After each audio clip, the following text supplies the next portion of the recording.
إن الحمد لله نحمده ونستعينه ونستغفره ونعوذ بالله من شرور أنفسنا ومن سيئات أعمالنا من يهده الله فلا مضل له ومن يضلل فلا هادي له وأشهد أن لا إله إلا الله وحده لا شريك له وأشهد أن محمدا عبده ورسوله يا أيها الذين آمنوا اتقوا الله حق تقاته ولا تموتن إلا وأنتم مسلمون يا أيها الناس اتقوا ربكم الذي خلقكم من نفس واحدة وخلق منها زوجها وبث منهما رجالا كثيرا ونساء واتقوا الله الذي تساءلون به والأرحام إن الله كان عليكم رقيبا يا أيها الذين آمنوا اتقوا الله وقولوا قولا سديدا يصلح لكم أعمالكم ويغفر لكم ذنوبكم ومن يطع الله ورسوله فقد فاز فوزا عظيما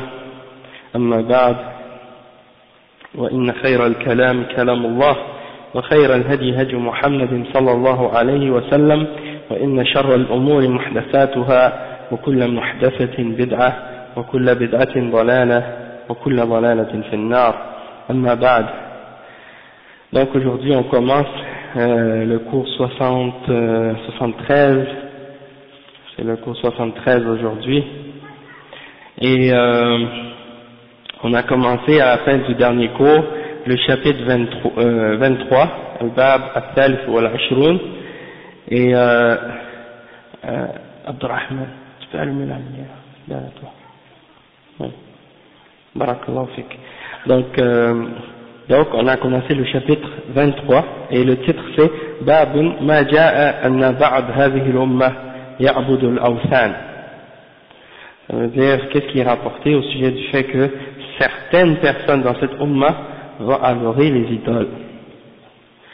Donc on a expliqué l'introduction à ce sujet-là, puis on va commencer maintenant tout de suite à expliquer le premier verset qui est mentionné par le Cheikh Mohammed ibn Abdul Wahhab dans ce chapitre.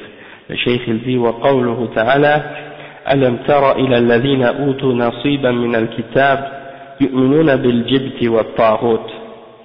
Ça veut dire, en fait je pense que je vais laisser la traduction au sharh du Cheikh, comme ça au fur et à mesure on va comprendre qu'est-ce que ça signifie ce verset là.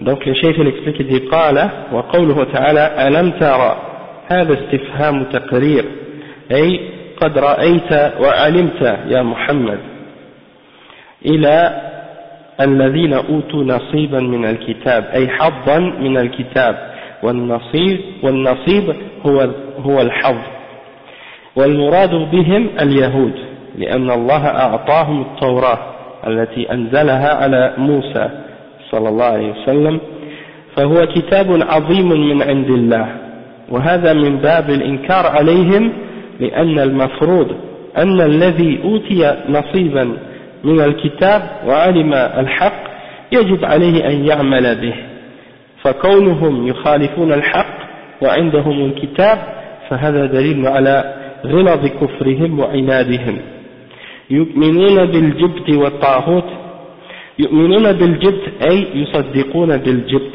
وهو الشرك أو السحر أو الساحر أو الكاهن أو الشيطان وكل ذلك يسمى جبتا والطاغوت في اللغة مأخوذ من الطغيان وهو مجاوزة الحد والمراد هنا ما تجاوز به العبد حده من معبود أو متبوع أو مطاع في غير طاعة الله كله طاغوت. ويقول العلامة ابن القيم الطواغيت كثيرون ورؤوسهم 5 إبليس لعنه الله ومن عبد وهو راض ومن دعا الناس إلى عبادة نفسه ومن ادعى شيئا من علم الغيب ومن حكم بغير ما أنزل الله. Donc le cheikh il explique ce verset et en tout cas c'est le cheikh il explique, il dit Alam Tara, le cheikh il dit que ça c'est une question mais en fait c'est dans le but de confirmer et d'affirmer quelque chose, c'est-à-dire tu as constaté ou tu as su ô Muhammad hein, ceux qui ont reçu une partie du livre et une partie dans le hadith, dans le ayat nasib, c'est-à-dire une partie du livre. Ils ont reçu une partie du livre. Et de qui on parle? On parle des Juifs, ceux qui ont reçu une partie du livre. Allah subhanahu wa ta'ala leur a donné à Torah. Et ça c'est la révélation qui leur a été révélée. Ça a été révélé à Moussa alayhi salam. Et donc ça c'est un des grands livres que Allah subhanahu wa ta'ala a fait descendre sur un de ses messagers. Et donc le cheikh il dit que Allah subhanahu wa ta'ala donc dit ça pour les réprimander et pour réfuter ce qu'ils font. Parce que puisqu'ils ont reçu une partie du livre et qu'ils ont connu la vérité, donc c'est obligatoire pour eux de l'implémenter et de l'appliquer. Donc le fait que ces gens-là ont connu la vérité et qu'ils l'ont contredit et qu'ils se sont mis contre la vérité, qu'ils ont opposé la vérité qui est dans le livre qu'ils possèdent, et donc ça montre la gravité et le sérieux de leur mécréance et de leur opposition à la vérité. Et yu'minuna bil jibti wa ta'arut. Et le cheikh il explique que le mot jibt dans ce verset-là, c'est le fait qu'ils croient ou ils pratiquent le shirk ou la magie, ou qu'ils croient aux magiciens et aux devins et aux shaytans. Donc ça c'est toutes des différentes significations du terme jibt et tout ce que ça peut impliquer comme signification. Ça peut être le shirk ou le magicien ou le devin ou le shaytan ou la magie elle-même. Tout ça on peut l'appeler jibt en arabe. Et le cheikh dit wat ta'arut. Il explique la signification du ta'arut. On a déjà expliqué ce terme-là au début dans d'autres cours, mais il donne une petite définition rapide linguistiquement et islamiquement. C'est que dans la langue arabe, le mot ta'arut ça vient de at-tughyan et ça signifie toute chose qui dépasse sa limite ou toute chose qui dépasse les bornes. On l'appelle ta'arut en arabe. Et dans la signification sur le plan religieux, on veut dire toute chose par laquelle le serviteur dépasse sa limite, hein, que ce soit par une chose qu'il adore, ou une chose qu'il suit, ou une chose qu'il obéit dans ce qui est contraire à l'obéissance d'Allah subhanahu wa ta'ala. Tout ça, c'est considéré comme étant un ta'arut dans l'islam. Donc le cheikh, il donne une citation de l'imam Ibn al-Qayyim al-Jawziyah qui donne un peu plus de détails à ce sujet-là, et il dit que les catégories de tawarit, on peut diviser les tawarit en 5 catégories. La première catégorie, ou le premier, c'est Iblis, la'anahullah. C'est lui le premier ta'arut. Parce que, bien entendu, l'Iblis, il appelle les gens à désobéir à Allah subhanahu wa ta'ala. Donc il ordonne ou il commande le mal. Man ubida wa huwa radin. Toute personne qui se fait adorer par les gens et qui est satisfait de ça. Ok? Parce qu'il y a des êtres humains qui se sont fait adorer par les autres, mais qui ne sont pas satisfaits, comme Isa alayhi salam, ou Ali ibn Abi Talib, radiallahu anhu, s'est fait adorer par les Shia, et d'autres choses de ce genre, d'autres exemples de ce genre, mais ils n'étaient pas satisfaits de ça, et ils n'ont jamais demandé aux gens de faire ça. Comme certains parmi les ulama et les imams de l'islam, qui se font adorer par certains soufis, par exemple, sur les tombes desquelles on a construit des tombes et où les gens vont pour leur demander des choses après leur mort, eh ben eux ils n'ont jamais demandé ça, et ils n'ont jamais enseigné aux gens de faire ça, mais les gens ont fait ça après eux. Donc eux ils sont disons innocents de ce que les gens ont fait après eux. Et donc dans ce sens-là, on ne peut pas les considérer comme des tawarit puisqu'ils ne sont pas satisfaits de se faire adorer, comme Isa alayhi salam, et comment les chrétiens l'adorent, mais eux, ils font ça alors que Isa lui-même n'est pas satisfait de ça. Donc il ne rentre pas dans les tawarit. Ensuite, man da'a an-nas ila ibadati nafsi, celui qui appelle les gens à l'adorer. Comme par exemple Pharaon, lui, il appelait les gens à l'obéir et à l'adorer d'une certaine façon, même il disait qu'il était Dieu lui-même. Donc ça c'est un exemple de Tarut. Man idda'a shay'an min ilm al-ghayb, celui qui prétend connaître quelque chose de l'inconnu, de la science de l'inconnu ou de l'avenir. hein, comme les devins par exemple. Ça c'est des exemples. Et celui qui juge par autre que la loi d'Allah subhanahu wa ta'ala. Quelqu'un qui juge par autre que la loi d'Allah. Soit qu'il juge par ses coutumes, soit qu'il juge par ses traditions, soit qu'il juge par ses passions, soit qu'il juge par une loi qui est fabriquée par les êtres humains, hein, ou n'importe quelle autre raison par laquelle il juge. Si c'est autre que la loi d'Allah, ça rentre dans les catégories. Il demande aux gens de juger par autre que la loi d'Allah, il rentre dans la catégorie des tawarit. Et ça, c'est pas seulement le dirigeant qui doit juger selon la loi d'Allah. Chaque musulman doit juger selon la loi d'Allah, dans sa vie de tous les jours, dans ses idées, dans sa façon de penser, dans tout ce qui a rapport avec l'aqidah, dans tout ce qui a rapport avec les actions et l'ibadat et autre chose, et il doit juger par la loi d'Allah, hein? Pas selon ses passions, pas selon ses traditions, pas selon ses coutumes, pas selon les lois que les hommes ont fabriquées, que ce soit d'un pays musulman ou non musulman. Si ce sont des choses qui sont contraires au Coran et à la Sunna, alors il ne doit pas juger par ces choses-là, même pas par le madhab, que ce soit un madhab ou la parole d'un imam, il ne doit pas juger selon ça, il doit ramener tout au Coran et à la Sunna et juger selon les preuves du Coran et de la Sunna avant tout. Donc ça c'est des exemples. Après le Cheikh dit يقولون أي يقول هؤلاء اليهود للذين كفروا وهم مشركو قريش أهؤلاء أهدى من الذين آمنوا سبيلا، أي هؤلاء الكفار أهدى من الذين آمنوا سبيلا، أي منهج الكفار أهدى من منهج المسلمين المتبعين لمحمد صلى الله عليه وسلم، هذا وهم عندهم الكتاب ويعرفون الحق من الباطل.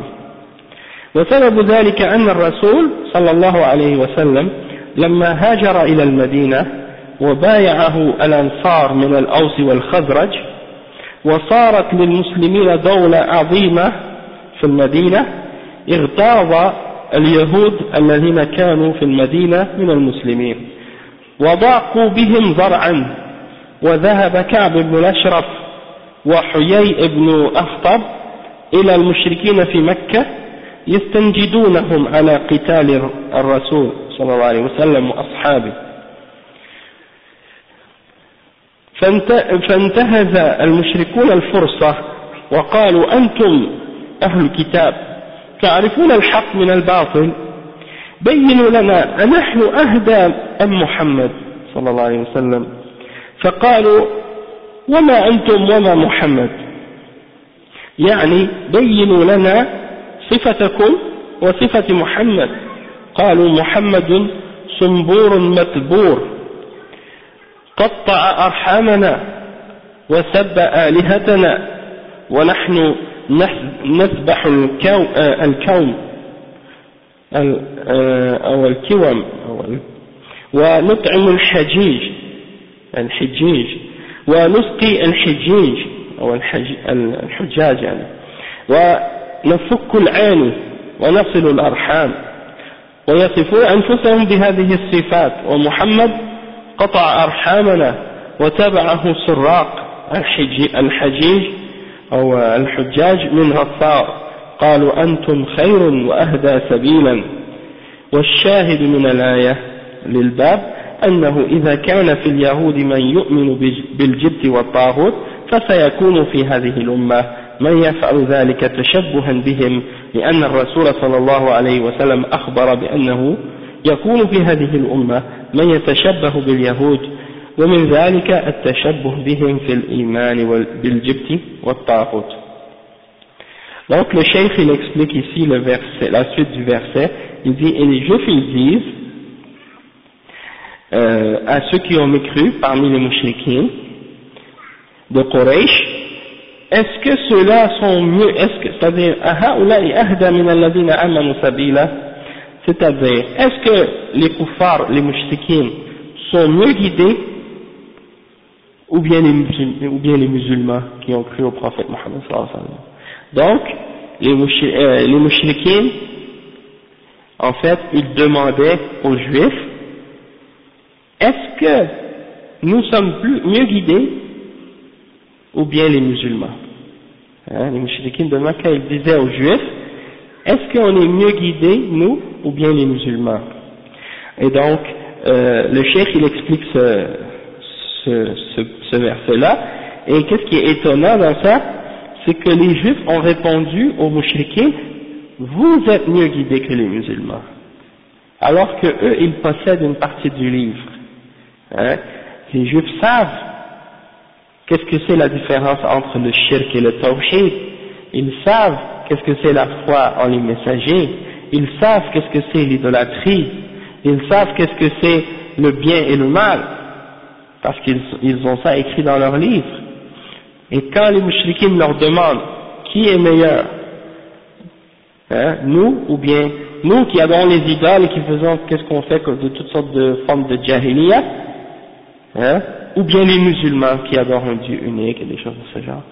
Eh bien le pire c'est que les juifs ont fait un faux témoignage et ils ont menti et ils ont répondu que ce sont les mouchriquins, les idolâtres qui sont mieux guidés que les musulmans. Donc le cheikh il explique cette histoire-là. Il dit que malgré qu'ils connaissent la vérité et qu'ils possèdent le livre, ils ont témoigné à faux. Donc il dit la raison de ça, c'est que le prophète Mohammed sallallahu alayhi wa sallam, il a fait le hijra, il est venu à Al-Madina, Al-Madina al-Nabawiyya, et une fois qu'il est arrivé, il y a eu deux tribus parmi les tribus de Médine qui lui ont donné une bay'a, qui lui ont donné l'allégeance et qui ont accepté l'islam. Les deux tribus qui composent les Ansar, c'est Al-Aws et Al-Khazraj, qui sont deux tribus de Médine. Donc, à partir de ce moment-là, les musulmans ont eu un état, et donc, disons que l'islam a été renforcé par cette situation-là, et donc les juifs, ça les a vraiment choqués, ça les a vraiment choqués, le fait de voir que le prophète Mohammed sallallahu alayhi wa sallam commençait à prendre de la force et les croyants commençaient à augmenter. Donc, ils sont allés voir les mouchriquins de Quraysh à Mecca pour parler avec eux et pour dire, regardez là, qu'est-ce qui se passe maintenant, il est venu à Médine et puis il commence à avoir de l'autorité et de la force, donc il faut que vous prépariez pour attaquer et pour combattre le prophète Mohammed sallallahu alayhi wa sallam et les musulmans. Donc, ils étaient là, ces deux personnes-là qui étaient des juifs de Médine, pour aller inciter les mouchriquins de Quraysh à combattre les musulmans, parce que ça dérangeait leur situation à Médine. Et parmi eux, il y avait les deux personnes qui étaient parties là-bas, c'est Ka'b ibn al-Ashraf et Huyay ibn Akhtab. Et les mouchriquins en ont profité pour poser la question. Ils disent, vous êtes des gens du livre, vous êtes des juifs, donc vous connaissez le livre. Et donc, dites-nous, lequel de nous deux, ou lequel des deux groupes est mieux guidé, ou est plus proche de la vérité? Est-ce que ce sont nous, les mouchriquins, ou bien, c'est-à-dire eux, les mouchriquins, ou bien les musulmans? Alors, les juifs ont demandé, ils ont dit, qu'est-ce que c'est votre position par rapport à la position de Mohammed sallallahu alayhi wa sallam? Donc, ils ont demandé comme de clarifier qu'est-ce que vous faites et qu'est-ce que font les musulmans. Et donc, les mouchriquins, ils ont répondu en disant que le prophète Mohammed sallallahu alayhi wa sallam, il coupe les liens de parenté, il insulte nos idoles, et nous, on est généreux, on sacrifie des bêtes pour nourrir les gens qui viennent faire le hajj, on abreuve les hujjaj, et allez, on garde nos liens de parenté, etc. Ils ont donné des explications comme ça. Et ils ont dit, tandis que le prophète Mohammed sallallahu alayhi wa sallam, il coupe les liens de parenté, et puis les gens qui le suivent, c'est des voleurs ou des brigands ou des trucs comme ça, ou des choses. Ils ont décrit le prophète Mohammed sallallahu alayhi wa sallam de cette façon. Donc les Juifs ont répondu et ils ont dit, vous êtes meilleurs et vous êtes mieux guidés que les musulmans. Donc le cheikh dit, والشاهد, donc qu'est-ce qu'on veut dire, pourquoi le Cheikh Mohammed ibn Abdul Wahhab a mentionné ce verset-là dans ce chapitre? Le but, c'est pour montrer que s'il y a parmi les Juifs qui ont reçu le livre des gens qui disent ou bien qui croient au Jibt et au Tarot, c'est-à-dire qui croient en la magie, qui croient à la sorcellerie, qui croient par exemple au devin et au shirk et au shaitan, et qui adorent le Tarot ou qui suivent le Tarot, donc si c'est arrivé à eux dans leur Ummah, alors qu'ils ont le livre ou qu'ils avaient le livre et qu'ils ont reçu des messagers et qu'ils se sont malgré tout égarés, eh bien la même chose peut arriver aussi parmi nous, parmi les musulmans, parmi notre Ummah. Et pourquoi? Parce qu'il y a des gens dans notre Ummah qui vont essayer d'imiter ces gens-là, qui vont essayer d'imiter les Juifs et les chrétiens. Et le prophète sallallahu alayhi wa sallam a annoncé de ça. Il a annoncé qu'il y aura des gens de sa Ummah qui va essayer de ressembler aux Juifs et aux chrétiens. Et parmi les exemples sur lesquels, ou les choses sur lesquelles il y aura des gens qui vont essayer de ressembler aux Juifs et aux chrétiens, eh bien c'est l'exemple de ceux qui vont croire au Jibt et au Tarot. Ok? وكذلك يوجد في هذه الأمة من يمجد الكفار ويتنقص المسلمين كما كان اليهود يقولون هؤلاء أهدى من الذين آمنوا سبيلا فمن الناس من يثني اليوم على دول الكفر والإلحاد ويصفهم بصفات الكمال والعظمة ويتنقص المسلمين ويصفهم بالتأخر والرجعية إلى آخره فهذا شيء موجود فدل على أن هذه الأمة يقع فيها ما وقع في اليهود من الإيمان بالجبت والطاغوت ومن الشرك بالله وكل ما وقع في اليهود أو في النصارى فإنه سيقع في هذه الأمة من بعض أفرادها أو طوائفها من يفعله تشبها بهم فها هي الأضرحة والبناء على القبور والطواف بها وإقامة المواليد أو الموالد والاستغاثة بالأموات والذبح والنذر لهم موجود كما كان في اليهود وهذا الشاهد من الآية للترجمة. Donc le cheikh il explique maintenant, il dit que comme on voit que dans cette ummah, parmi les musulmans, il y a des musulmans qui exaltent les kuffars et qui les glorifient et qui diminuent les musulmans, qui rabaissent les musulmans. Comme par exemple, les juifs disaient que les mouchriquins étaient mieux guidés que les musulmans. Eh bien, il y en a parmi les musulmans aujourd'hui qui glorifient les pays de kufr et de mécréance et qui les décrit avec des caractéristiques de perfection et de grandeur, et lorsqu'il parle des musulmans et des pays musulmans, il les décrit comme avec des caractéristiques de retard et en disant qu'ils sont retardés, arriérés et toutes sortes d'autres qualificatifs qui sont négatifs. Donc, ça c'est une chose qui existe, et ça c'est une forme de nifaq, il n'y a pas de doute, et c'est une des caractéristiques des juifs, les gens qui agissent comme ça. Et même parmi ceux qui se disent islamistes, parmi des groupes de Hizbiyya, et des gens qui se disent islamistes et qui parlent au nom de l'islam, qui font ça, qui rabaissent les pays musulmans, et qui parlent contre les musulmans et contre les pays musulmans, et qui glorifient les pays de kufr. Et même des fois, qu'est-ce qu'on remarque de la part de ces gens-là, c'est que pour eux, parfois, les pays musulmans, ce sont des pays de kufr, et les pays de kufr, ce sont eux les pays musulmans. Donc ils ont renversé les choses à l'envers.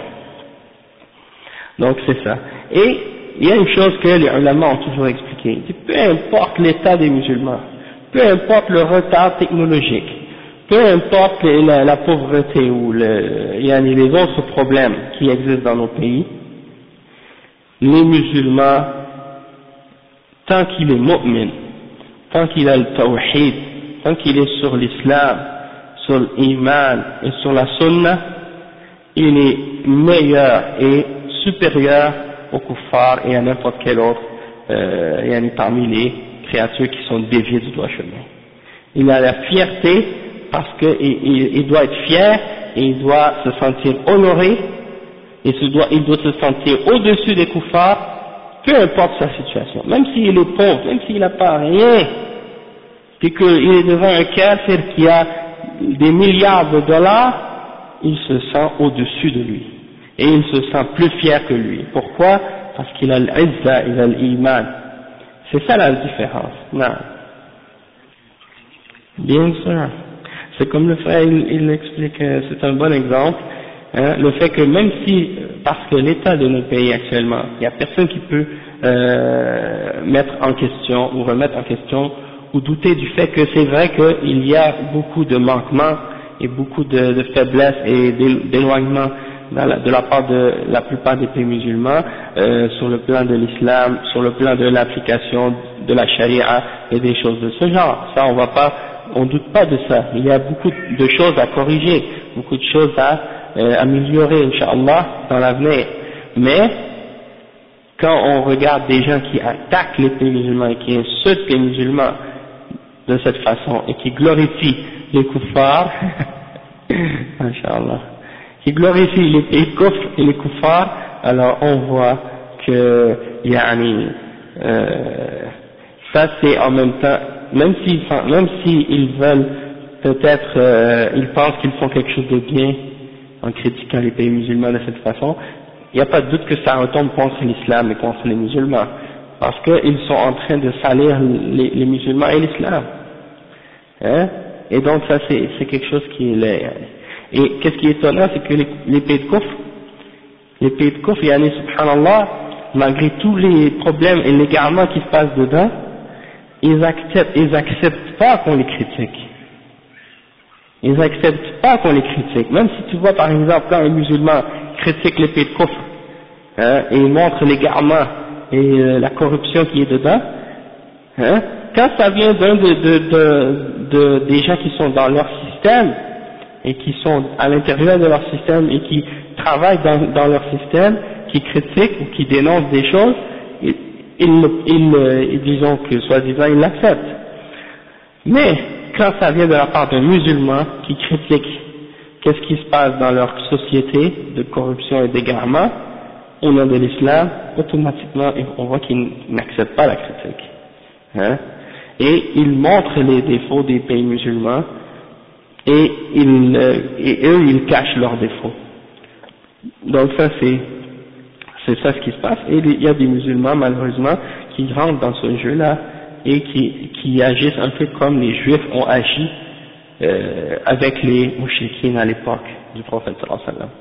Et si vous observez bien comme il faut, quand vous lisez le Coran et que vous regardez les caractéristiques des juifs qui sont mentionnées dans le Coran, vous observez ces caractéristiques-là, parce que Allah subhanahu wa ta'ala, il ne parle pas uniquement des juifs quand il parle de ces choses-là, mais il est en train d'attaquer, Allah subhanahu wa ta'ala est en train d'attaquer et de parler de certaines caractéristiques qui peuvent se retrouver même chez d'autres que les juifs.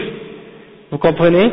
Allah subhanahu wa ta'ala a donné dans le Coran ces exemples au sujet des juifs, mais ça ne veut pas dire que ces exemples-là sont uniquement négatifs quand elles sont présentes chez les juifs. Elles sont négatives également quand elles se trouvent chez d'autres que chez les juifs. Mais à la base, ça fait partie de leurs caractéristiques à eux. Ça fait partie de leurs caractéristiques parce que c'est eux qui sont, disons, les premiers à les adopter. Mais il y en a beaucoup d'autres parmi les êtres humains qui ne sont pas juifs, qui sont chrétiens, qui sont athées, qui sont hindous ou bouddhistes ou autres, ou même musulmans, et qui ont certaines de ces caractéristiques-là. Et on voit parmi les groupes de la Ummah aujourd'hui, beaucoup de groupes musulmans qui ont des caractéristiques des juifs. Et si on en notait certaines d'entre elles, et on commençait à les énumérer, on serait étonné, et on serait peut-être pas étonné, mais en fait, on constaterait que c'est vrai. Il y a beaucoup de groupes musulmans et d'individus qui ont ces caractéristiques. Parmi des groupes qui se disent même islamistes et qui parlent au nom de l'islam, on retrouve chez eux les caractéristiques des juifs. Et on les voit en train d'attaquer les juifs et de parler contre les juifs et de dire des choses contre les juifs alors qu'ils sont en train de suivre les juifs pas à pas et qu'ils imitent les juifs, on dirait que c'est leur modèle. Hein? Donc Allahul Musta'an, est-ce qu'ils sont en train de les critiquer par jalousie ou bien ils sont en train de les critiquer ou d'attaquer les juifs vraiment parce qu'ils veulent la vérité et qu'ils cherchent la vérité? Donc ça c'est une question qu'il faut se poser, surtout quand ils parlent de la Palestine. Hein? Ils critiquent les juifs mais ils font comme eux. Ils blâment les juifs mais ils croient à la même chose qu'eux. Allah Musta'an. Hein? Il y en a des choses comme ça qui sont vraiment contradictoires. Donc le cheikh il dit wa kullu ma waqa'a, hein? il dit qu'est-ce qui est arrivé chez les juifs qui ont cru en al-jibt wa al-taghut et des choses qui font partie du shirk billah, eh ben ça peut arriver et c'est arrivé même dans notre ummah. Il y a parmi les musulmans aujourd'hui des gens qui se disent musulmans et qui appartiennent à l'islam, qui s'apparentent à l'islam et qui croient au jibt et au taghut et ils sont musulmans ou ils se disent musulmans. Hein? Donc qu'est-ce que Allah a dit à propos des juifs? On voit qu'ici c'est arrivé chez les musulmans. Le cheikh il dit tout ce qui est arrivé chez les juifs et chez les chrétiens, alors ça arrive chez nous, chez les musulmans, que ce soit chez des individus ou chez des groupes. Ils font ce que les juifs ont fait. Regardez par exemple l'Adriha, les gens qui adorent les tombes et qui construisent des constructions sur les tombeaux et qui font le tawaf autour et qui établissent des fêtes pour la naissance des prophètes et des hommes pieux, hein, ils célèbrent leur naissance et qui font al-istirasa, qui cherchent le secours des hommes morts et qui égorgent des animaux, qui font des vœux pour en égorgeant des bêtes auprès des tombes et des choses de ce genre. Tout ça, ça existe maintenant dans les pays musulmans et tout ça, c'est les juifs aussi qui le faisaient avant et les chrétiens qui le faisaient avant et les musulmans l'ont pris et ils ont imité ces choses-là. Hein? Donc, ça c'est un témoignage clair du fait que ça prouve qu'il y a des gens dans cette ummah qui vont adorer des idoles. Même s'ils ne les appellent pas idoles, ils vont pas l'appeler idole, mais c'est la même réalité. Quand ils adorent les tombes, c'est des idoles. Hein? Donc, ça c'est clair. Et comme le cheikh avait dit dans l'introduction de ce chapitre, quand ils adorent les hommes pieux et les saints, c'est la même chose. Ils l'appellent pas idole, mais c'est la même chose. Le cheikh il dit والشاهد من الآية للترجمة وهذا الشاهد من الآية للترجمة وقال وفي قوله parce que le cheikh après il mentionne un autre verset قوله تعالى قل هل أنبئكم بشر من ذلك مثوبة عند الله من لعنه الله وغضب عليه وجعل منهم القردة والخنازير وعبد الطاغوت. Ça c'est le verset 60 dans Surat Al-Ma'idah. Donc on va expliquer le chapitre du Cheikh Fawzan qui explique ce verset-là. وقوله تعالى قل هل أنبئكم بشر من ذلك مثوبة عند الله من لعنه الله وغضب عليه وجعل منهم القردة والخنازير وعبد الطاغوت وتمام الآية أولئك شر مكانا وأضلوا عن سواء السبيل. هذه الآية في الرد على الذين يخسرون من المسلمين ومن دينه ومن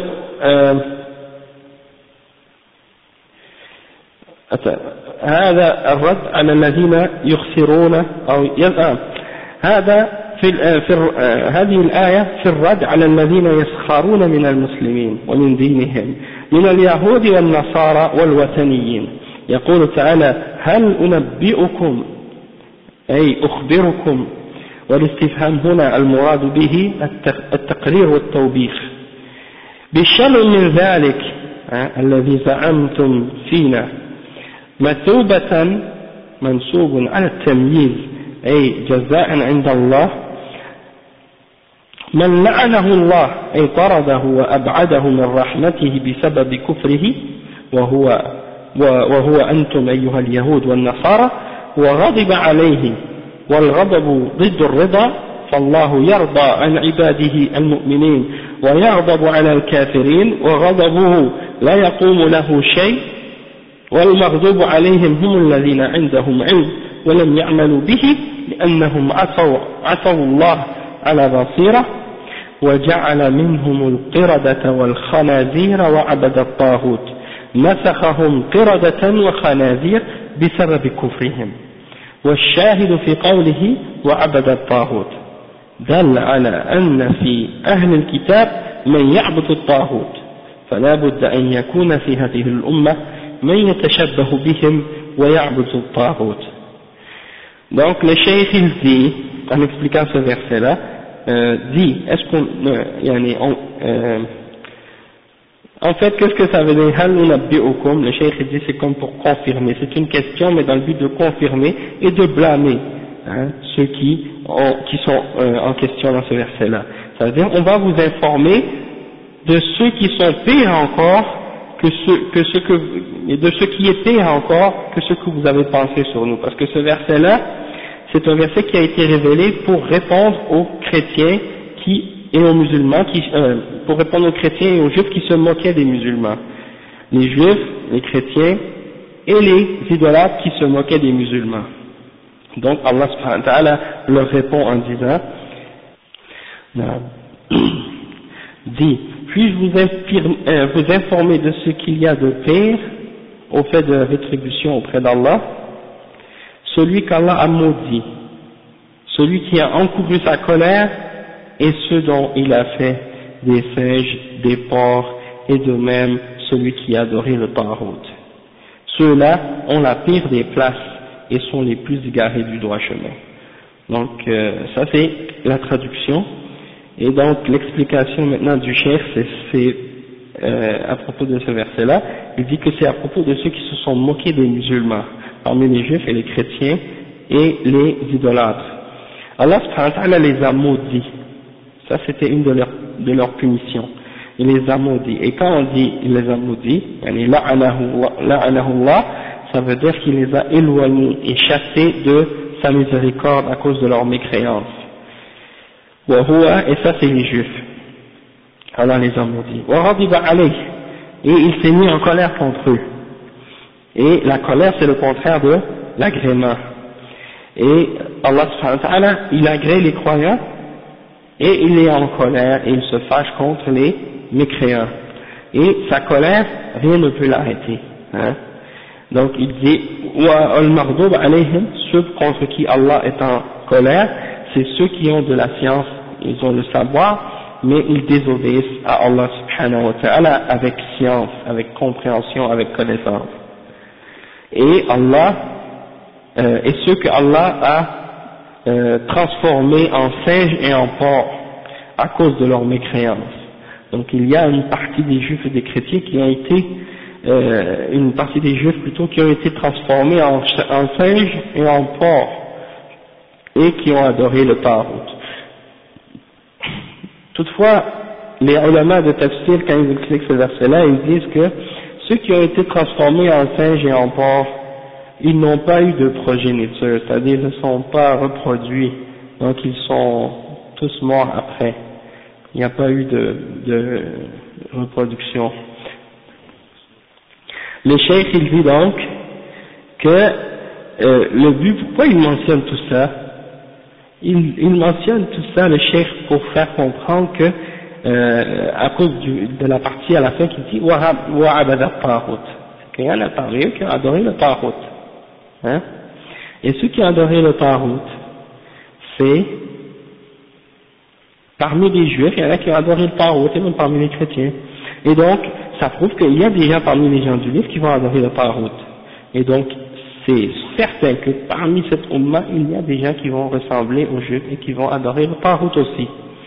فالآية الأولى فيها أنهم يؤمنون بالجبت والطاغوت، وهذه الآية فيها أن فيهم عبد الطاغوت، فلا بد أن يكون من هذه الأمة من يتشبه بهم في ذلك. Donc, dans le premier verset, on a montré qu'ils croyaient au Jibt et au Taghut. Et maintenant, on a montré dans ce verset qu'ils ont adoré le Taghut. Donc, il faut qu'il y ait dans cette umma, parmi les gens qui sont musulmans, qui se disent musulmans, qui font la même chose également. Ensuite, il dit وقال, là il mentionne l'autre verset, وقوله تعالى قال الذين غلبوا على أمرهم لنتخذن عليهم مسجدا. C'est le verset 21 dans Surat Al-Kahf. نعم قال وقوله تعالى قال الذين غلبوا على أمرهم لنتخذن عليهم مسجدا. Ceux qui ont eu le dessus sur eux, c'est-à-dire on parle des compagnons de la caverne, ceux qui sont dans les trois jeunes qui étaient dans la caverne, qui sont restés pendant plusieurs centaines d'années. Ils étaient 7. Ah, je m'excuse. Ah, le nombre, on ne sait pas, hein. Ouais, c'est ça, ok. Ouais, c'est ça, c'est Allah. Donc, je m'excuse, d'accord. J'efface, je recommence. Il y a un groupe de jeunes qui étaient rentrés dans une caverne et ils sont tombés endormis. Et ils ont dormi pendant, je pense, 300 ans, hein. C'est ça, ils ont dormi pendant environ 300 ans dans cette caverne. Et 9 ans de plus, donc 309. Et donc, subhanallah, ils se sont réveillés par la suite, et puis là, on sait l'histoire, c'est ce qui s'est passé dans Surat Al-Kahf. Si vous voulez savoir les détails à ce sujet-là, retournez à Surat Al-Kahf pour lire l'histoire des compagnons de la caverne, vous allez voir.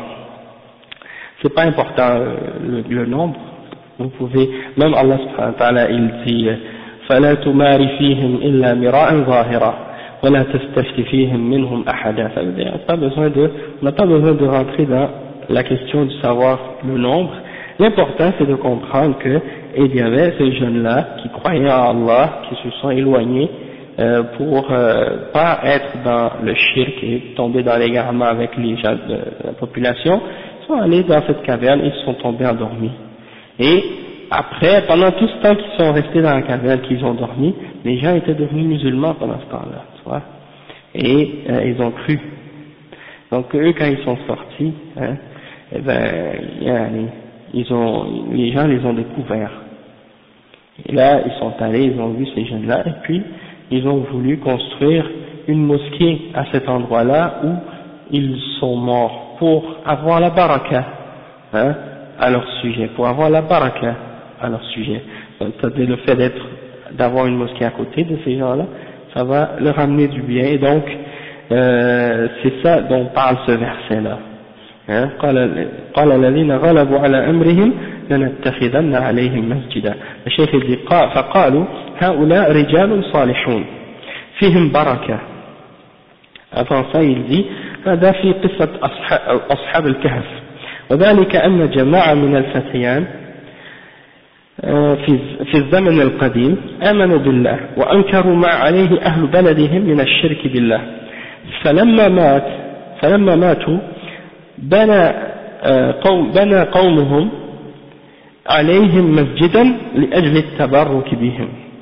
قال الذين غلبوا على أمرهم لنتخذن عليهم مسجدا، فقالوا هؤلاء رجال صالحون فيهم بركة وفيهم خير نبني عليهم مسجدا من أجل التبرك بهم والصلاة عندهم والدعاء عندهم لأنهم من أولياء الله، ونفذوا ذلك بقوة السلطة لا بقوة الحجة لأنهم غلبوا على أمرهم، أي تمكنوا من تنفيذ ما أرادوا. والشاهد من الآية أن في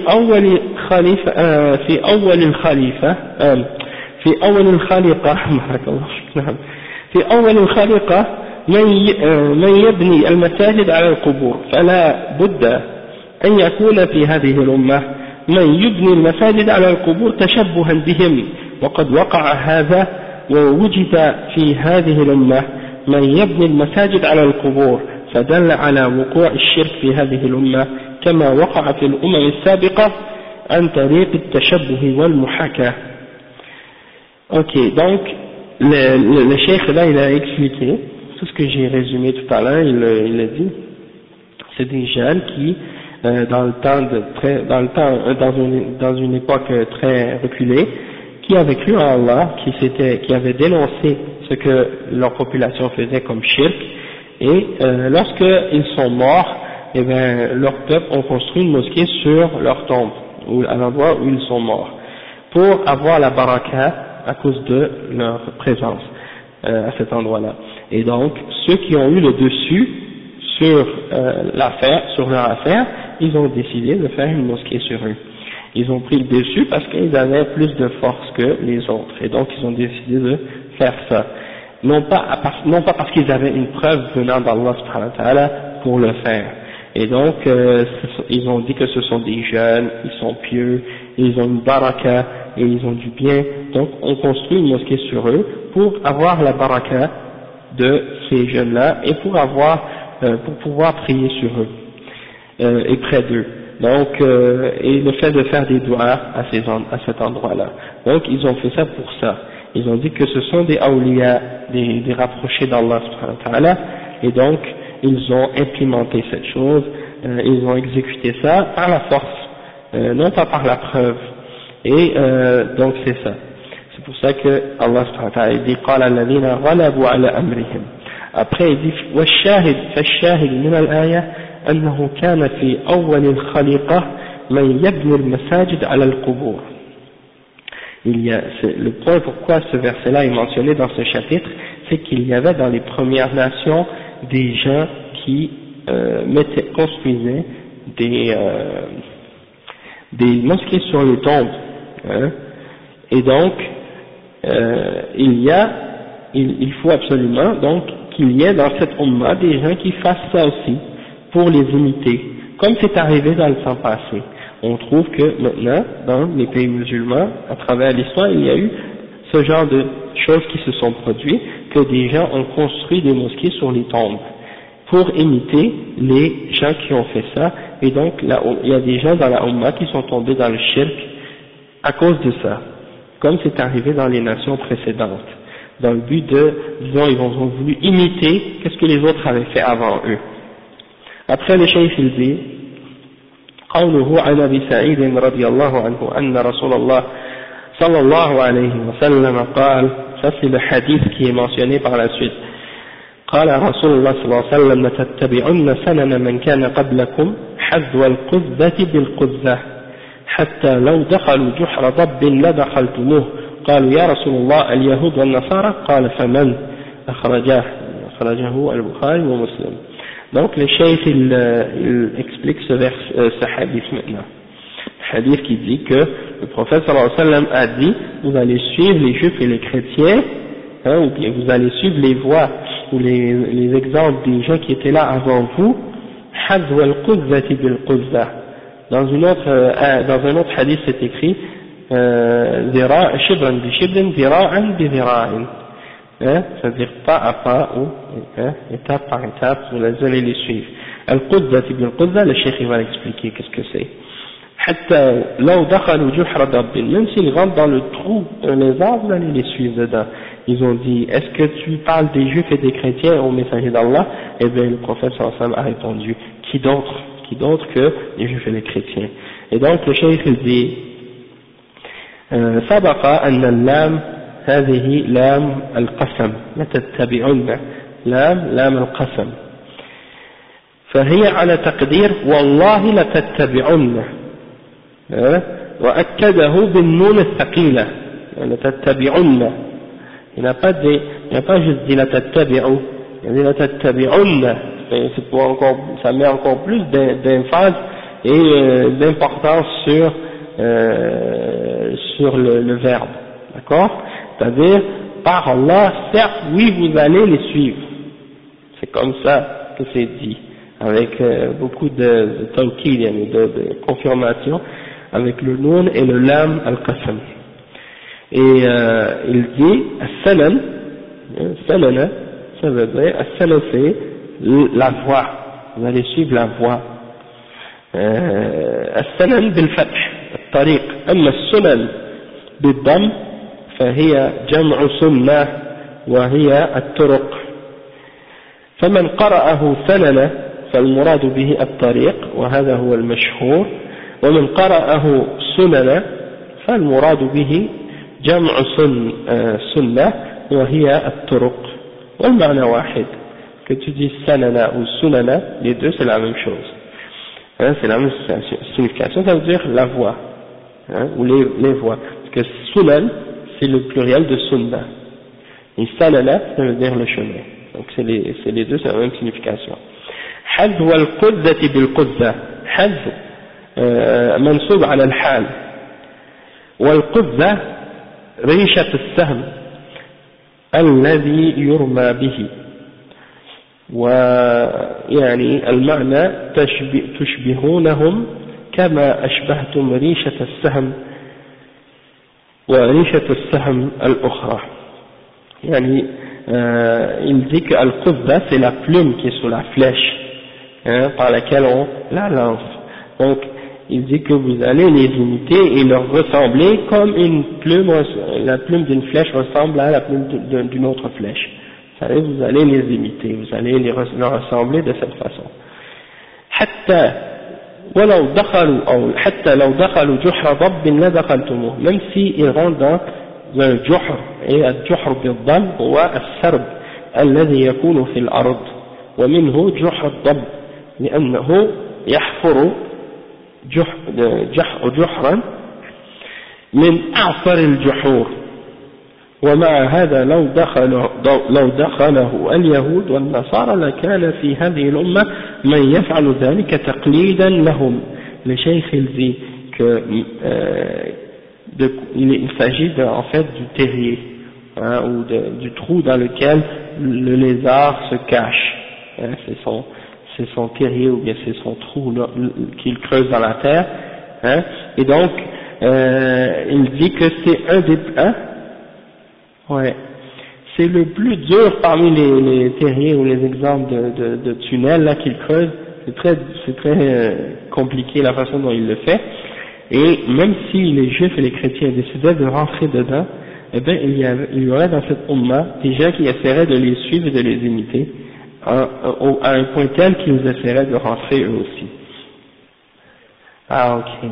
Donc le frère il nous donne un point, il dit qu'il y a un chef qui a mentionné que le fait que le prophète sallallahu alayhi wa sallam, pourquoi il a mentionné le trou de cet animal en particulier, c'est parce que ce serait un trou, disons un trou qu'il creuse mais qui est rempli de saleté, hein, c'est pour montrer que certains parmi les musulmans vont essayer de les imiter ou de les suivre même dans cet endroit sale. Donc c'est un exemple. Mais qu'est-ce qu'on veut dire par ça, comme certains ulama ont expliqué, c'est-à-dire de les suivre dans tout ce qui est haram, de les suivre dans tout ce qui est bid'a, de les suivre dans tout ce qui est laid et dans tout ce qui est interdit. C'est ça mais de les suivre dans ce qui est bon, dans ce qui est halal, ça c'est à la base, ça fait partie de notre religion, donc il n'y a pas de problème. Hein, s'ils font quelque chose de bien qui est en accord avec l'islam, eh bien dans ce cas-là, ça c'est pas interdit de le faire. Mais donc, wa alaykum salam wa rahmatullah, masha'Allah. Donc on voit beaucoup d'exemples comme ça, wa alaykum salam wa rahmatullah. Mais le problème c'est que les musulmans, malheureusement, ils ne suivent pas ces bonnes choses-là. Parfois ils suivent uniquement les mauvais exemples et les futilités que les kuffars font, et ils appellent ça la modernité. Et qu'est-ce qui est incroyable de la part des kuffars, c'est qu'ils disent, quand on dit aux musulmans de ne pas imiter les kuffars dans ces choses-là, ils disent les musulmans, ils appellent les musulmans à rejeter la modernité. Pourquoi? Parce qu'on dit aux musulmans de ne pas suivre les kuffars dans ce qui est haram et dans ce qui est bid'a ou dans ce qui est laid. Et ils disent ils rejettent la modernité. Ajaban, peu importe comment ils l'appellent, si c'est l'égarement, c'est l'égarement, même si ils le font au nom de la modernité. Après le cheikh il dit وهذا الحديث خبر بمعنى النهي Ah oui, il dit وقد وقع ما أخبر به صلى الله عليه وسلم فالتقليد والتشبه بالكفار قائم على قدم وساق بأتفه الأشياء وأحقار الأشياء لا لشيء إلا لأنهم يفعلونه والمقلد يرى أنهم أهل العقول وأنهم أهل التقدم والحضارة فيقلدهم من أجل ذلك. وهذا الحديث خبر بمعنى النهي، أي لا تتشبه بهم ولا تقلدهم، وقد جاء النهي عن التشبه بهم بقوله صلى الله عليه وسلم لا تشبهوا باليهود ولا بالنصارى، وقوله صلى الله عليه وسلم من تشبه بقوم فهو منهم. يعني le prophète sallallahu alayhi wa sallam, le chef il dit ici que qu'est-ce que le prophète sallallahu alayhi wa sallam avait annoncé, que certains musulmans allaient suivre les juifs et les chrétiens, hein, et les kuffars en général, eh bien on le voit actuellement, ça se produit, que les musulmans sont en train, ou certains musulmans sont en train d'imiter et de suivre les juifs et les chrétiens, et ils les suivent même dans les choses les plus futiles et les plus les méprisables, hein. Et la seule raison pour laquelle ils les suivent, la seule raison qu'ils donnent pour les suivre, c'est parce que ces gens-là le font. Hein, c'est-à-dire, les kuffars le font, donc on le fait. Tu demandes à quelqu'un, dans les pays musulmans, tu demandes à un jeune, pourquoi tu fais ça? Eh bien, parce qu'ils le font. Et donc, moi, je dois le faire moi aussi. Hein? Subhanallah, l'imitation aveugle. Comme des singes, hein? Subhanallah. À un tel point que la personne, on dirait qu'on lui a enlevé son cerveau. Il imite ces gens-là, et il ne sait même pas lui-même pourquoi. La personne qui les imite, il ne sait même pas lui-même pourquoi il les imite. Hein? Est-ce qu'il y a une raison derrière ça, une sagesse derrière ça, un but derrière ça? Est-ce qu'ils sont mieux guidés que le prophète Muhammad sallallahu alayhi wa sallam? Hein?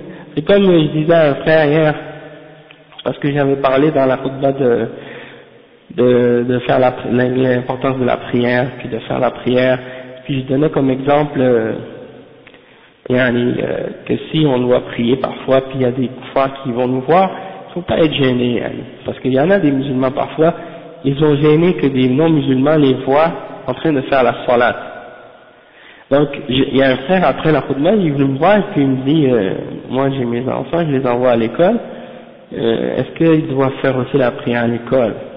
Bien entendu, ils doivent faire la prière à l'école. Hein? Bon, mais là, je lui expliquais ça et il dit, ben ils sont pas encore, ils sont gênés, oui, ils n'en sont pas encore forts, ils sont gênés. Je lui ai expliqué, regarde, c'est pas toi qui devrais être gêné de prier.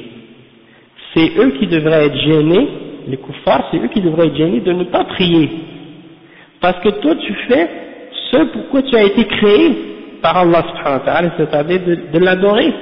Alors que eux, ils ont été créés pour adorer Allah, puis ils ne l'adorent pas. Donc c'est eux qui devraient être gênés. Hein, pas toi. Donc, c'est pour faire comprendre qu'aujourd'hui, c'est ça ce qui est incroyable, c'est que celui qui fait ce qu'il doit faire, par rapport à Allah, il est gêné, ou certains s'empêchent de faire ce que Allah veut, parce qu'il est gêné, alors que ceux qui font ce qu'ils ne doivent pas faire, de ce que Allah a interdit, ou qui font pas ce qu'ils doivent faire, de ce que Allah a ordonné, eux, ils sont pas gênés du tout. Hein? Au contraire, même parfois, ils sont fiers de ce qu'ils font ou de ce qu'ils ne font pas. Alors ça, c'est pour montrer qu'on est à l'envers. Une femme musulmane, elle est gênée de se voiler. Elle rentre à la mosquée, sans hijab, avec ses jeans et son manteau. Elle rentre, elle met son djilbab pour faire la prière, et quand elle sort, elle l'enlève, et elle sort sans son djilbab. Elle sort comme elle est rentrée, ça veut dire avec ses jeans. Pourquoi? Parce qu'elle est gênée. Elle est gênée, elle a peur de la réaction des gens dans la rue. Elle a peur de qu'est-ce que les kuffars vont penser d'elle. Elle a peur de ne pas se faire accepter, ou de se faire regarder mal. Elle a peur de prendre la pression qui vient avec le fait d'obéir aux règles d'Allah subhanahu wa ta'ala. Elle a une foi faible. Elle lui manque du courage et de la personnalité. et de la fierté pour qu'est-ce que Allah lui ordonne de faire. C'est elle qui devrait être fière de se voiler, et c'est celle qui marche dehors dans la rue sans hijab qui devrait avoir honte, qui devrait être gênée de ça. La même chose pour le musulman. Hein? C'est pas toi qui dois être gêné parce que tu obéis à Allah, mais c'est ceux qui désobéissent à Allah qui doivent être gênés, qui doivent se sentir mal du fait qu'ils ont négligé leur créateur. Même si c'est des kuffars, ils sont créés pour la même chose que toi. Ils sont créés pour adorer leur créateur. Eux, ils ont négligé ce but-là, tandis que toi, tu en es conscient. Donc toi, tu dois être fier à ce sujet-là. Et c'est ça l'attitude du mu'min. C'est ça l'attitude du mu'min. Il n'est pas timide, il n'a pas peur de la vérité. Il n'est pas gêné devant les gens qui ne croient pas à Allah. Au contraire, il est fier de ça. Et quand il parle devant les non-musulmans, devant les kuffars, il mentionne le nom d'Allah subhanahu wa ta'ala. Eh bien ça c'est une grande honneur pour lui de faire ça. Et celui qui mentionne le nom d'Allah subhanahu wa ta'ala dans une assemblée, Allah subhanahu wa ta'ala mentionne son nom dans une assemblée qui est meilleure encore. Vous comprenez? Toi tu mentionnes le nom d'Allah dans une assemblée, Allah lui il mentionne ton nom à toi dans une meilleure assemblée encore. Mais regardez mon serviteur, il a mentionné mon nom, devant ces gens-là qui ne croient pas en lui, qui ne croient pas en Allah subhanahu wa ta'ala. Donc ça c'est des choses importantes. Il ne faut pas que parce que tu sais que ces gens-là ne croient pas en Allah, que tu t'empêches toi de dire la vérité qui vient d'Allah subhanahu wa ta'ala. On est rendu maintenant parmi certains d'entre nous, les musulmans, on dirait qu'on s'empêche, on est gêné de montrer notre croyance ou de dire aux hommes la vérité qui vient d'Allah subhanahu wa ta'ala. Et on s'empêche et on s'arrête nous-mêmes de l'exposer et de le dire par gêne ou bien pour pas gêner les autres. Et eux ils se gênent pas de nier la vérité devant nous, de dire des mensonges contre Allah devant nous, d'insulter même Allah et sa religion, son messager devant nous. Et nous on est gênés de dire la vérité devant eux. Donc ça veut dire qu'il y a un problème. Donc alhamdulillah, les musulmans, les premiers musulmans, les sahaba, les tabi'in, en particulier les sahaba qui ont vécu au début à Mecca, quand ils vivaient ils étaient faibles, ils étaient opprimés, on voit cette attitude-là en eux, qu'ils étaient fiers de montrer, même si ils étaient opprimés et qu'ils avaient des problèmes du fait qu'ils avaient la foi, ils étaient minoritaires dans une majorité de kuffars, mais on voyait qu'ils étaient fiers quand même de vouloir montrer leur foi. Et même le prophète sallallahu alayhi wa sallam, il leur disait parfois, non, attendez, c'est pas le temps parce que on est faible et tout, si vous dites aux gens la ilaha illallah dans la rue ouvertement, vous allez vous faire avoir des problèmes. Malgré tout, il y a des sahaba qui sortaient et qui aimaient ça, sortaient et dire la ilaha illallah. Je ne sais pas si c'est Abdullah ibn Mas'ud ou un autre sahabi qui sortait et qui allait dire sur la place publique à Mecca, il disait la ilaha illallah, et là les gens ils commençaient à lui donner des coups, ils lançaient des choses, ils le battaient, et puis il retournait encore, il le faisait encore, tu vois, c'est parce que le fait de oui c'est ça, oui c'est ça, exactement, donc ça veut dire la fierté de montrer qu'on est musulman. Bon, ici c'est sûr que les gens ne comprennent pas l'arabe, si tu dis la ilaha illallah dans la rue ça va rien là, d'ailleurs, mais c'est-à-dire de mentionner la vérité, de parler de Dieu, de parler de la religion à des gens, de leur parler de la vérité, même si c'est des gens qui montrent qu'ils n'ont pas d'intérêt pour la foi, mais c'est des êtres humains qui ont un cœur, même si des gens qui disent moi je veux rien savoir de la religion, il a un cœur quand même, et même s'il montre qu'il n'a aucun intérêt pour la vérité, il se pose les mêmes questions que tous les êtres humains sur cette terre. Pourquoi j'existe, pourquoi j'ai été créé, même s'il essaie de pas y penser, mais la vérité c'est qu'il doit se poser cette question, il le sait lui-même, parce que ça fait partie de sa nature, ça fait partie de son être, il doit se poser ces questions-là. Donc nous qui sommes musulmans, qui croyons en l'islam et qui avons compris ça, on n'a pas le droit d'imiter ces gens-là, On n'a pas le droit de les imiter puisque eux se sont égarés et ils ont les livres, en particulier les juifs et les chrétiens, ils ont leurs livres et ils se sont égarés. Donc si nous on les suit dans leur égarement, ça veut dire qu'on fait comme eux. On rejette la vérité qu'Allah nous a donnée. C'est grave de faire ça.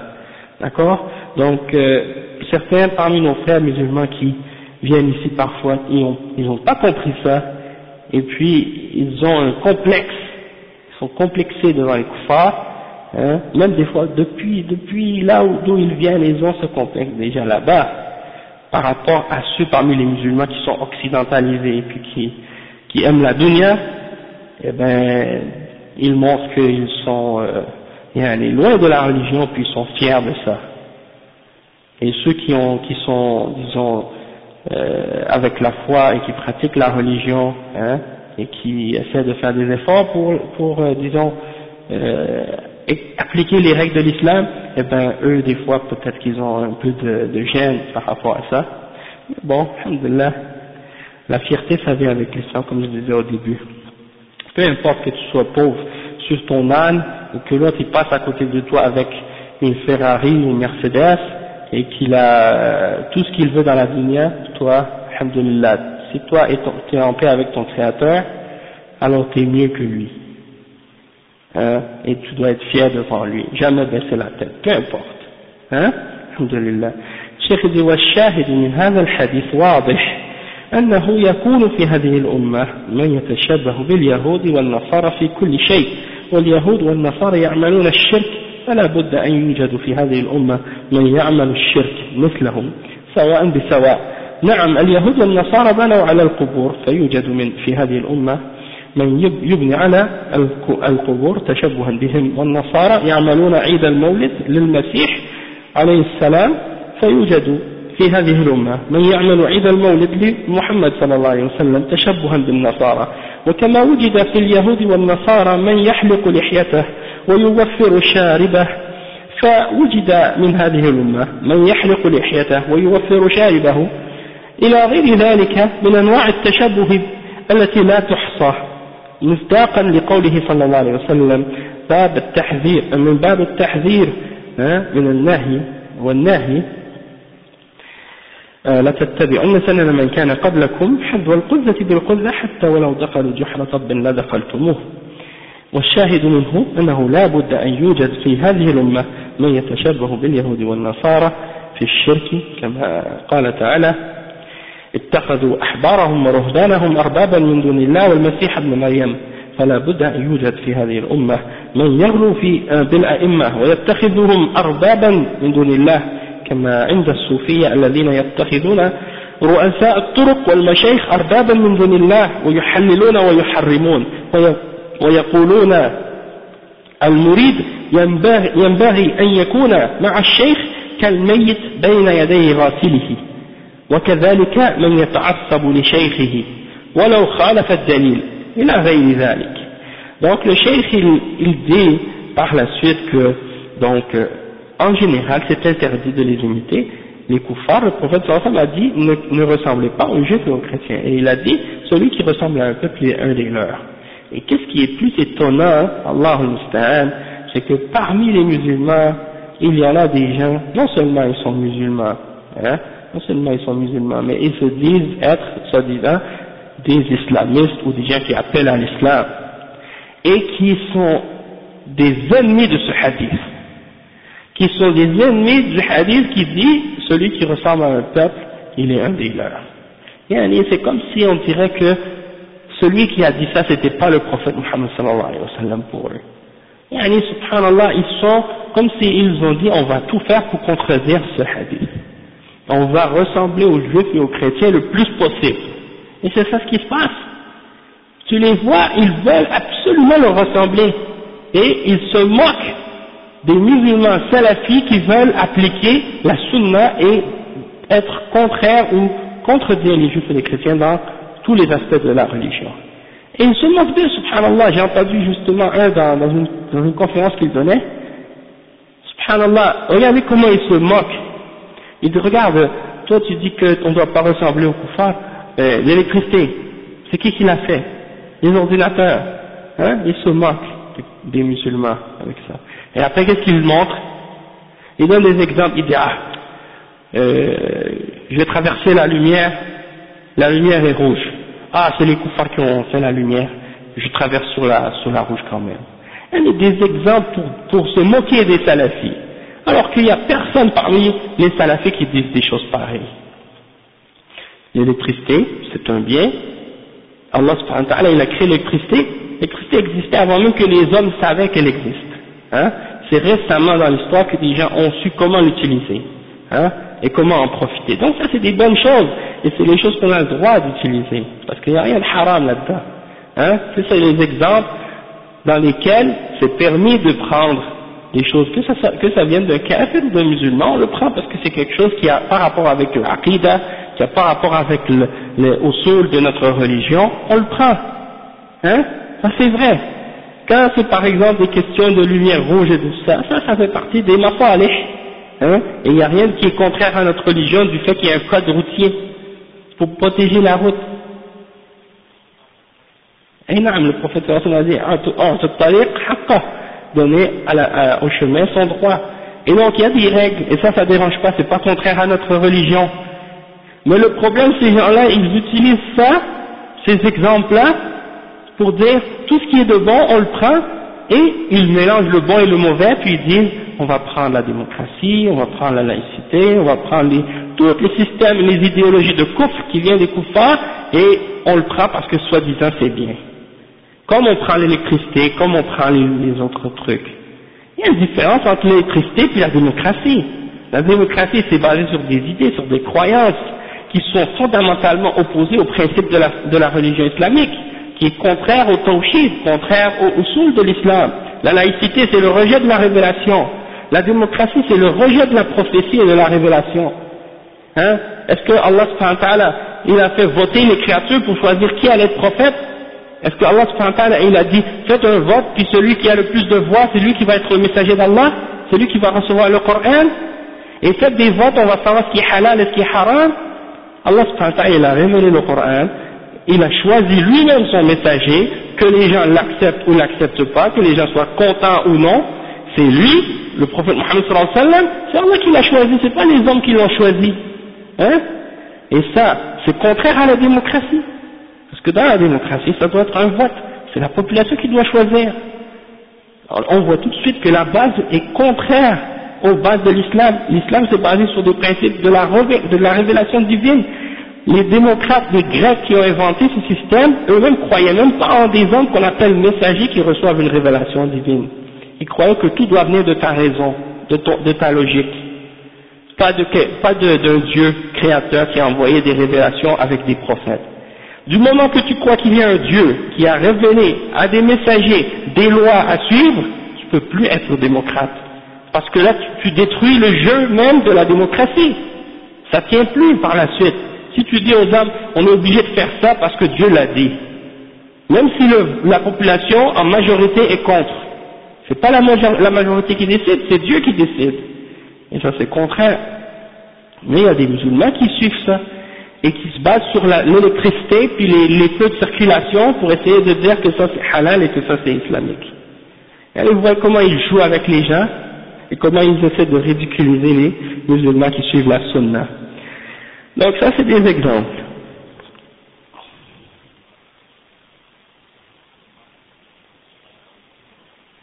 Et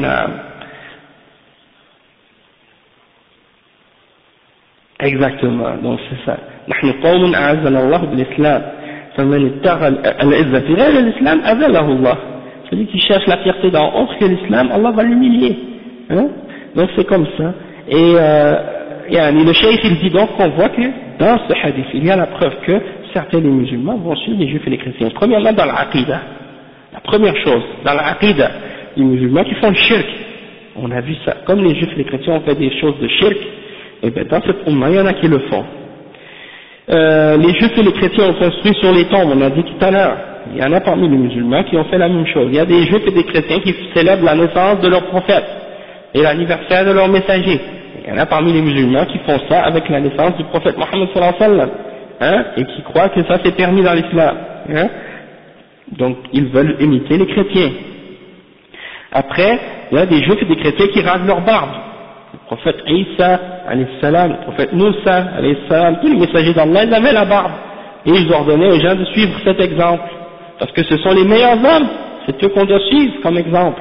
Et bien, parmi les musulmans aujourd'hui, on voit, hein, malgré que le prophète Mohammed sallallahu alayhi wa sallam a laissé sa barbe et qu'il a ordonné aux gens de laisser sa barbe, de laisser leur barbe, on voit des gens qui se rasent la barbe et qui laissent leur moustache, contraire à ce que le prophète sallallahu alayhi wa sallam a ordonné. Donc, on voit qu'il y a des musulmans qui suivent l'exemple des juifs et des chrétiens, même si quand ils le font, ils se disent pas dans leur cœur, moi je veux imiter les juifs et les chrétiens. C'est peut-être pas l'intention qu'ils ont quand ils le font, mais dans le fait, c'est ça ce qu'ils font. Qu'ils veulent cette intention-là ou qu'ils ne l'aient pas. C'est comme un homme qui s'habille comme une femme, ou qui agit un peu d'une façon efféminée. C'est pas une condition qu'il ait cette intention-là. Du moment qu'il ressemble à une femme, ça y est, il l'a fait, qu'il ait l'intention ou non. C'est comme la femme qui marche avec des jeans dans la rue, avec un foulard sur sa tête, elle ressemble à un homme. Wallah, des fois je marche dans la rue, je vois des femmes au loin là, dans ma voiture, je vois une femme au loin, je vois avec des jeans qui marchent. Mais ça c'est un homme qui marche.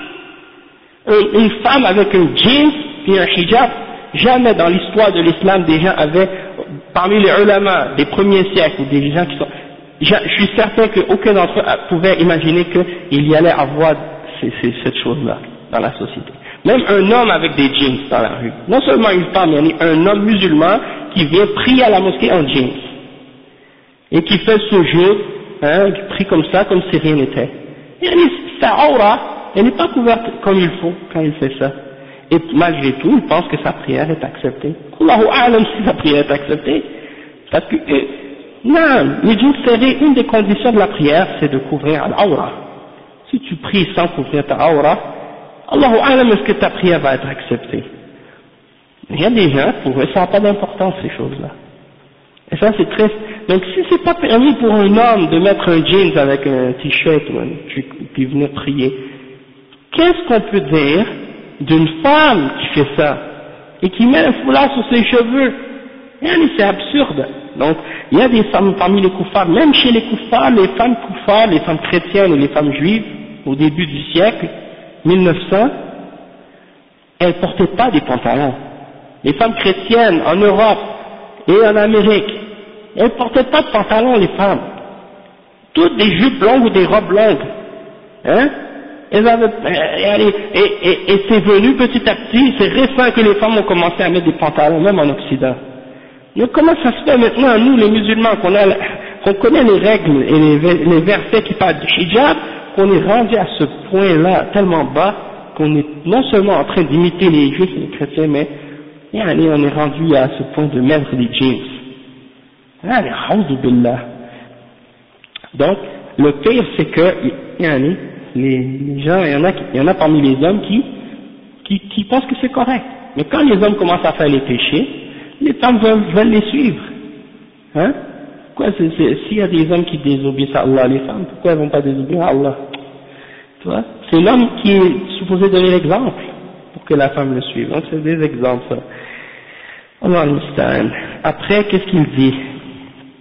Le chef, il dit, donc, il donne aussi l'exemple des juifs et des chrétiens qui ont pris leurs moines et leurs rabbins comme des seigneurs en dehors d'Allah subhanahu wa ta'ala, qui rendent halal ce qu'Allah a rendu haram, et qui rendent haram ce qu'Allah a rendu halal. Comme on disait par exemple la semaine passée chez les chrétiens et les juifs. Le prêtre, il dit ça c'est permis, les gens disent ah c'est permis. Le prêtre l'a dit, donc c'est permis. Même si c'est écrit dans la Bible que c'est interdit, ils le font quand même. Manger du porc, c'est écrit dans la Bible que c'est interdit. Dans l'Ancien Testament, il y a des versets clairs qui disent que le porc est un animal impur, on n'a pas le droit de le manger. Et malgré tout, vous voyez les chrétiens qui mangent le porc comme s'il n'y a pas d'autres animaux en dehors que le porc. Ils aiment le porc à un point que tu ne peux pas imaginer. Et pourtant, Allah il a interdit même dans la Bible c'est écrit, textuellement. Ils ne lisent pas leur Bible. Mais quand le prêtre a dit que c'est permis, ils le font. Hein? La polygamie. Un homme peut marier plusieurs femmes, c'est écrit dans la Bible. Tous les prophètes de Dieu, la plupart d'entre eux, ils avaient tous plus qu'une femme. C'est écrit dans la Bible, encore aujourd'hui, les chrétiens peuvent le lire. Et pourtant, il n'y a aucun verset qui l'interdit. Et pourtant, tu les vois aujourd'hui qui disent que c'est interdit parce que le prêtre a dit que c'est interdit. Donc, ce que le prêtre dit qui est interdit, ils l'interdisent. Même si c'est pas écrit dans leur livre. Et tout ce qui est pas obligatoire, des fois ils l'ordonnent alors que c'est contraire même à ce que Dieu a ordonné. Les idoles dans les églises, les images dans les églises, les statues dans les églises, les croix, tout ça c'est interdit. Tout ça c'est interdit. Alors eux ils le font. Et ça c'est le premier des commandements. Parmi les 10 commandements dans la Bible, le premier de tous les commandements, un seul Dieu tu adoreras. Et tu ne feras aucune représentation sculptée ou gravée ou dessinée de ce qui est dans les cieux, sur la terre ou dans la mer, parmi les choses qui sont vivantes. Ça c'est écrit mot pour mot dans l'Ancien Testament, dans le premier de tous les commandements dans la Bible. C'est le plus grand des commandements. Demandez à n'importe quel chrétien, c'est quoi le premier commandement? Il va vous dire le premier commandement, tu n'adoreras pas d'autre Dieu avec moi. Ils l'ont raccourci comme ça. Mais si tu regardes dans le texte, dans l'Ancien Testament, c'est écrit textuellement, tu n'adoreras pas autre Dieu que moi, et c'est écrit, tu ne feras aucune image sculptée ou gravée ou dessinée de ce qui est dans les cieux, sur la terre ou dans la mer. Première chose que tu fais, quand tu rentres dans l'église, première chose que tu vois, des croix, des statues, des images, hein, des icônes, des défunts. Tout ce que Dieu a interdit, tu le trouves. Et ça, c'est le premier commandement. Donc, si c'est le cas pour le premier commandement, ne posez même pas la question pour le reste. Hein, c'est encore pire. Donc, c'est pour vous dire comment les juifs et les chrétiens, ils ont pris des seigneurs, hein, en dehors d'Allah, qui rendent halal ce qui est haram et qui rendent haram ce qui est halal. Eh ben, chez les musulmans, aujourd'hui, il y en a qui font ça aussi. Le cheikh a dit que c'est halal, donc c'est halal. Le cheikh a donné une fatwa, halal, halal. Riba, on achète des maisons avec riba, c'est pas haram. Le cheikh a dit que c'est halal.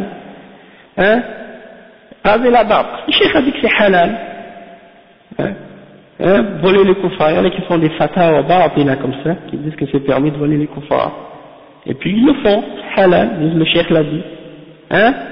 Toutes sortes de choses comme ça, des gens qui rendent halal ce qui est haram, et qui rendent haram ce qui est halal.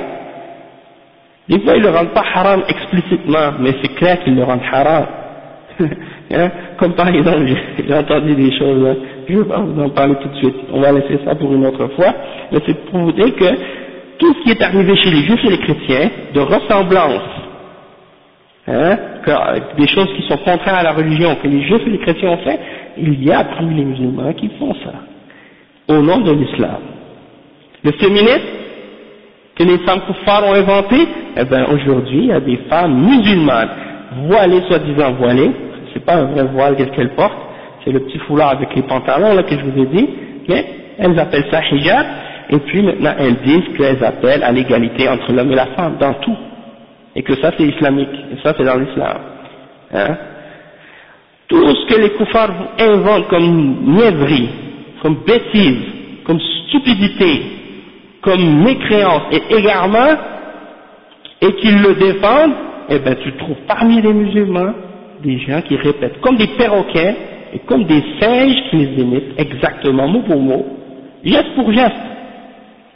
Et donc tu te demandes, mais où est-ce qu'on s'en va comme ça? Mais c'est parce qu'il n'y a pas l'éducation, il n'y a pas l'explication, il n'y a pas les clarifications, et il y a des gens qui ont un silence coupable devant ces choses-là, parmi les hizbiyin et les gens de bid'a, qui font semblant qu'ils sont pour l'islam, mais qui combattent l'islam indirectement, en propageant la bid'a, et en défendant les idées contraires à l'islam, au nom de l'islam, hein, comme les Ikhwan et les autres groupes de bid'a. Et donc ça c'est une catastrophe, Yannick, quand tu regardes ça. Mais tout ça, le prophète Muhammad sallallahu alayhi wa sallam l'avait annoncé. Il n'y a rien, il n'y a pas de secret, il n'y a pas rien de nouveau. Il n'y a pas quelque chose qui doit nous surprendre en fait. Mais c'était déjà annoncé que ça allait arriver. Comme par exemple les soufis aussi, comme le cheikh il donne l'exemple des soufis. Parmi les soufis, tu vois qu'il y en a des shuyukh, des turuq, les cheikhs de turuq soufia, hein, il dit le mourid, quand il rentre dans la tariqa, il doit écouter et obéir à son cheikh. Il doit être comme un mort quand quelqu'un le lave. Il ne doit pas avoir de volonté devant le cheikh. Il ne doit plus avoir de volonté devant le cheikh. Il doit être absolument soumis et ne rien remettre en question de ce que le cheikh fait ou dit. Hein? Même si c'est contraire au Coran et à la Sunna, il ne doit pas questionner le cheikh. Ça c'est l'éducation des soufis. C'est comme ça que les soufis sont éduqués. Quand il rentre dans la tariqa et qu'il fait la bay'a à son cheikh, il devient comme ça. Il doit devenir comme un zombie devant son cheikh. Hein? Ouais, c'est ça, végétatif, une état végétative. Il perd sa raison, il perd tout. Il doit plus rien dire, rien penser, rien faire. Ce que le cheikh pense, c'est ça ce qu'il doit penser. Ce que le cheikh veut, c'est ça ce qu'il doit vouloir. Il doit devenir comme une pâte à modeler devant son cheikh. Donc, ça c'est l'exemple, de ce genre de choses. Et aussi des gens qui suivent leur cheikh aveuglément, ou leur madhab aveuglément. Même quand tu leur montres une preuve claire des textes de l'islam, du Coran et de la Sunna, ils persistent à vouloir défendre l'exemple qu'est-ce qu'il a entendu de son cheikh. Donc on va s'arrêter ici, Inch'Allah, puis on continuera demain sur ce point-là, et on va faire un petit résumé de tout ça demain, puis on continue avec l'autre hadith qui est mentionné par la suite. Inch'Allah. Subhanakallahumma wa bihamdik. Ashhadu an la ilaha illa anta astaghfiruka wa atubu.